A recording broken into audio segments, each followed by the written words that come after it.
from here. The Githyanki is the source of our protection against the Absolute. I must subdue him, or everything we've worked towards is lost. Don't let my form deceive you. I am the one that's been protecting you.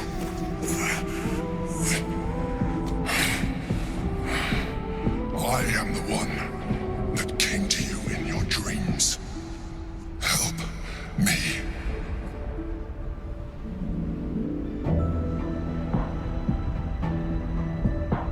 You saved a child from a viper back in the Druid's Grove. You saved the Asima Night Soul from her soul cage.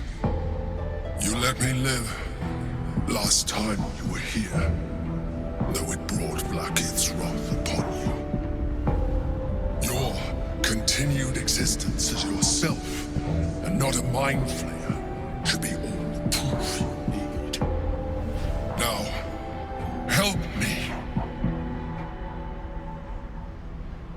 From subduing their master. Do it now! Together, we can turn the tide.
Don't look at me like that.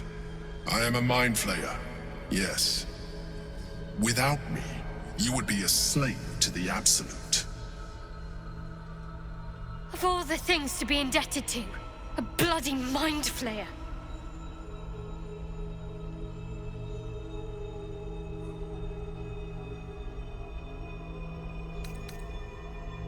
You may call me the Emperor. An adventurer. I came from Baldur's Gate, though I was never one to be constrained by circumstance. I longed for more. That longing brought me to Moonrise Towers on a search for treasure. To a colony of mind flayers who caught me, changed me into what I am now.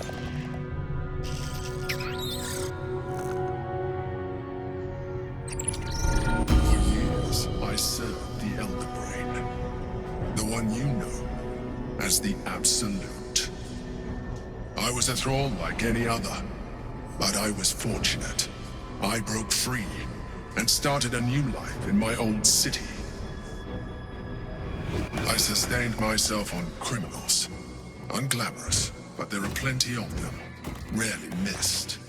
And they fueled me while I did my work. I had the good fortune to meet Duke Stelmane. We formed a partnership, and through her, I became the governing force behind the Knights of the Shield, the largest mercantile operation in Baldur's Gate. People referred to me as the Emperor. Such was my influence, though of course they had no idea what I really was. My needs were sated.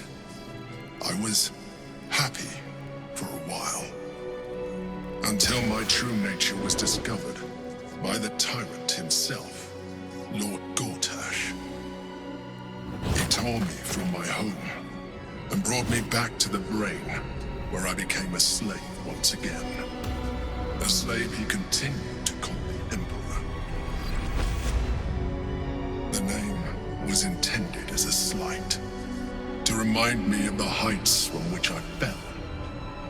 But I have grown fond of it. It encapsulates well who I've become.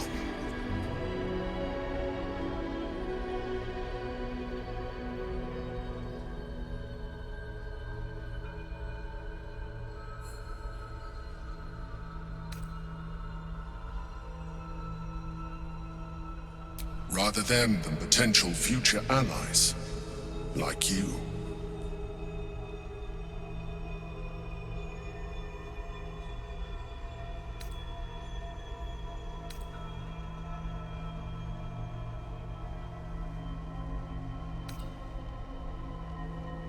Not all mind flayers are alike. I have always valued freedom above all else. In my past life, present. It has been a burning need within me for as long as I can remember.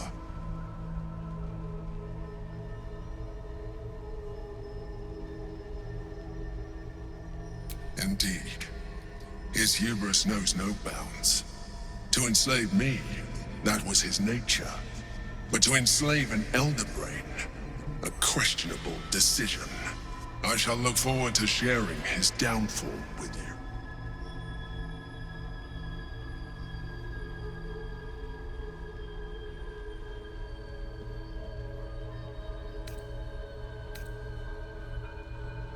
We fought to tame Prince Orpheus, the son of Gith herself. His power has been the source of your continued protection against the voice of the Absolute. The power to disrupt hive mind communication. It is the same power that enabled Orpheus's mother to bring about the fall of the Illithid Empire eons ago. A power she passed on to him, and that I leveraged for you. When Orpheus's mother left, a usurper took her place. Vlaakith declared herself queen of the Githyanki. Vlaakith wanted his power, but Orpheus rose against her, and so she sealed him and his honor guard within this prison. Bound by infernal chains, Orpheus could never leave. Bound by duty, his guard never would. They were close to breaking my hold on that prince. And if they had succeeded, we would be lost. I am relieved. You have embraced your potential enough that you could help me eliminate them. Alone, Orpheus will be much easier to control.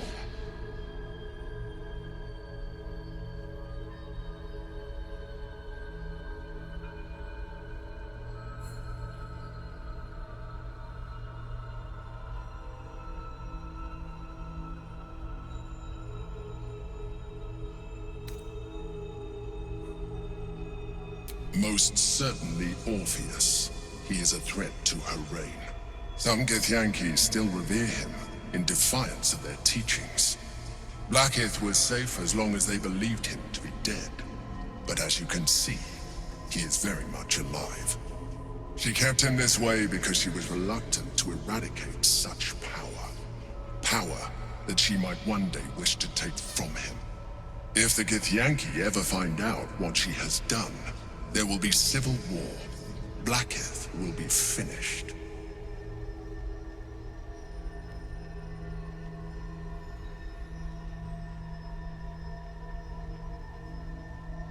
No. Gortash sent me on a mission to retrieve the astral prism. I was one of many, but the first to find it. How Gortash or the other chosen learned of its existence, I do not know. The moment I found it, I felt a change. My free will returning. I followed the feeling inside and found Orpheus. I realized what the prism was for. Containment. While my body was within the prism's bounds, my mind was free. I could resist the Elder Brain, the Chosen. Better yet, I could plan to overthrow them. All I needed to do was subdue Orpheus and find allies in the outer world. You.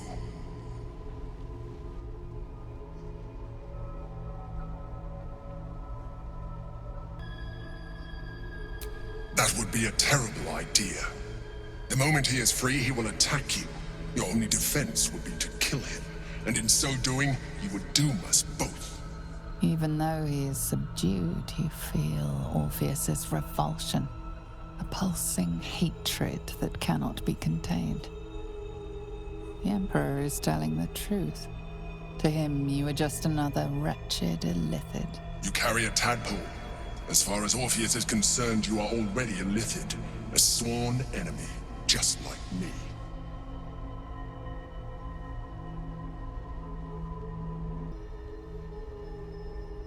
I'm glad you think so. I agree. But there is one thing that you have that I do not. My original body was destroyed when I transformed. Yours continues to limit you. As an Illithid, I have far surpassed who I ever was before. You, too, should embrace this change.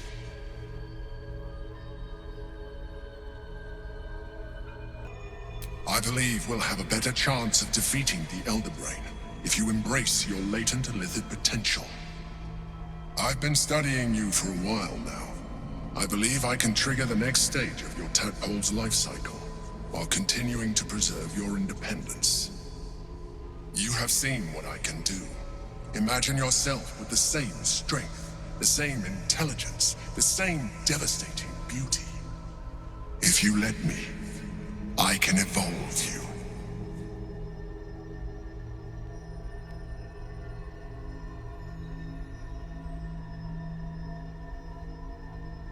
You will be able to do things you never thought were possible. There will be physical alterations, of course, but only partial. You will retain most of your current form, and you will soon see that the benefits outweigh any perceived loss.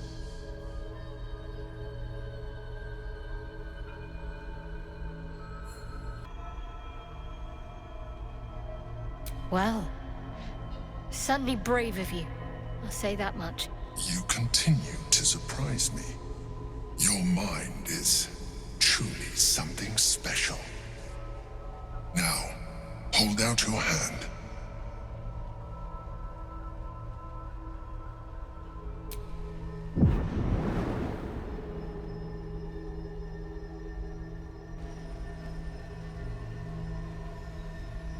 It wants to evolve, but it cannot do so alone.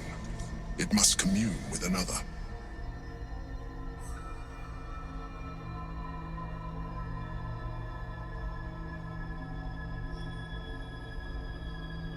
A tadpole, nurtured by the psionic energy of the astral plane, cocooned here for millennia. It has become extraordinary.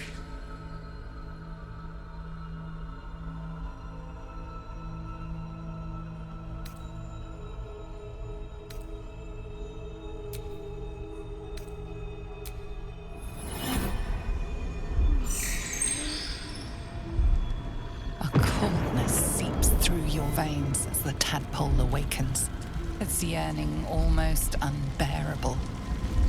Your mind is a veritable feast. The tadpole's essence courses through you. Where it touches, your flesh, glands, organs contract and flood with pure thought. You feel different. Your body has never felt more connected. Your mind present in every flex of a joint or muscle. You are exquisite. When your allies see what you can do, I hope you encourage them to try it for themselves. But we mustn't lose focus. We need to resume our journey. You heard the Chosen. The Brain has gone to the city, and the army marches to follow. We must not let them reach it. We must find the Brain and bring it under our